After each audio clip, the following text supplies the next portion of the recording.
Ang tanong ko po ay ito, ang nabanggit niyo po ang phrase na New World Order na sa tingin niyo ay maaaring mangyari pagkatapos ng peace treaty between Ukraine and Russia. You see that the world will be restructured around a new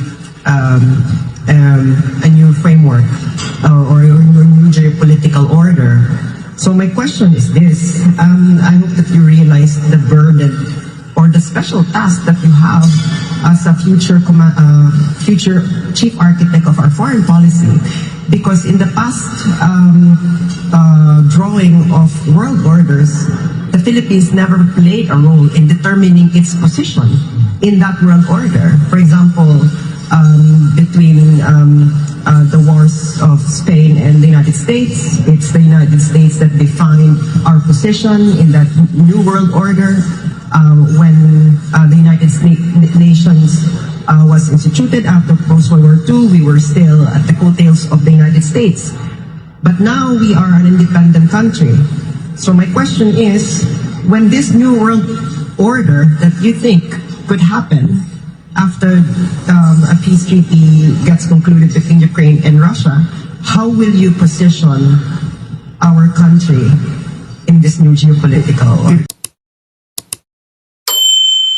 It very clearly will depend on what the exit strategy will be for the West, for EU, and for Putin in the peace agreement that we hope they will sign. What the nature of that agreement will be. Will it be status quo?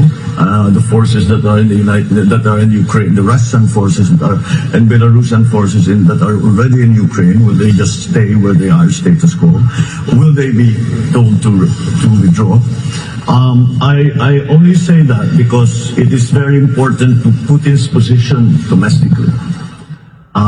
He's in a very precarious place because it has not gone according to plan.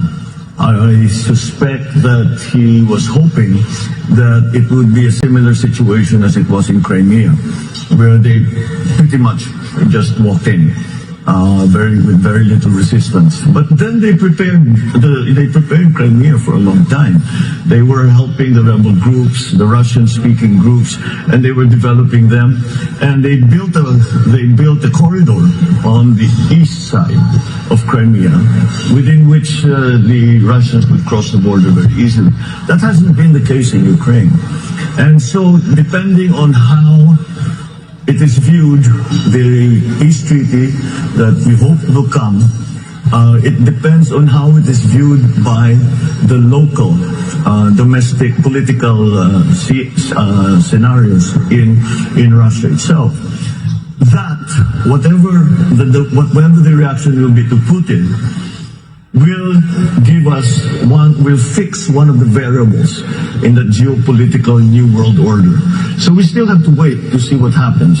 I'm sure China is waiting with bated breath to see what's going to happen here. Tehran, I'm sure, as the professor mentioned, is clearly a player in this regard. And in the Middle East now, so far it has not affected the Middle East in any way so far. But maybe if it works out for Russia, if it works out for Vladimir Putin, China might be emboldened to make their own moves. Tehran might be emboldened to make their own moves. On the other hand, if it is very much a rejection of the idea of Putin of taking over a country, then perhaps that will also influence their thinking as to what can and cannot be done for their own interests. So yes, I don't think we can predict very closely, because we cannot. I hope to be as optimistic as the professor, but I don't see it happening in 2 weeks, to be perfectly honest. I hope it is. I hope it does, because the economic effects on every single person in the world has been enormous. And it is going to be enormous for a good long while. It's not going to go away anytime soon. Sir, since we have a mutual defense treaty with the United States, that would affect, I'm sure that would play a role in how our country will position ourselves in this new geopolitical world order. So my question is, to what extent will you allow the United States influence your actual decision making in how you're going to craft the future foreign policy of the Philippines when that new world order has already taken shape? Well, we have a very special relationship with the United States, and it's something that we have had and developed over 100 years, starting from being essentially a colony to a very strong partner here in this, especially in this part of the world, in the region.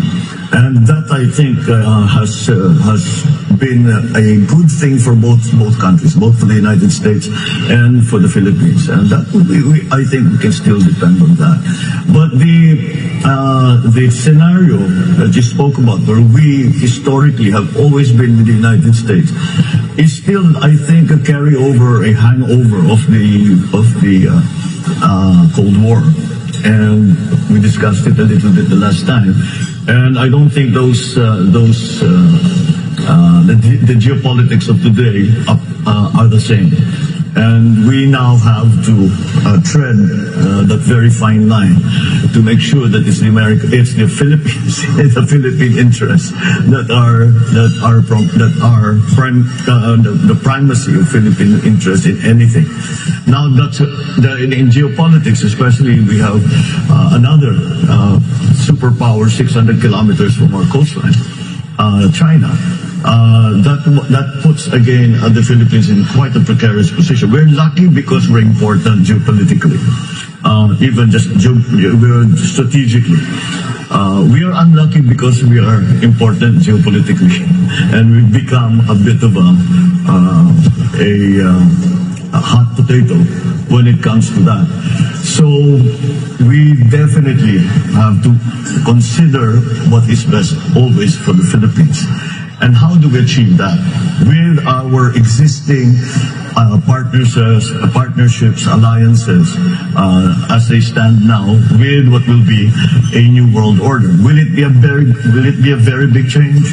Will it be a small, slight change? Will it be a big change for Russia and a small change for everybody else? There are many moving parts to this thing, and it's not something that is easily definable. But I think once the peace agreement is made, we will study it very, very closely, and we will ask our best experts to determine what is the effect in these other countries. What is the effect to Tehran, to Iran? What's the effect? How does it change their thinking in Beijing? How does it change the thinking in Washington, D.C.? These are the big players. These are the people we have to deal with. So yes, it's not, I wish I could give you a categorical answer, but until we know exactly what that peace treaty will contain, it's very difficult to know what will happen after that in Russia. How will the power structure change? Will Putin be removed? Will he still maintain his position? All of these things are going to play a part in what it will look like after that peace agreement.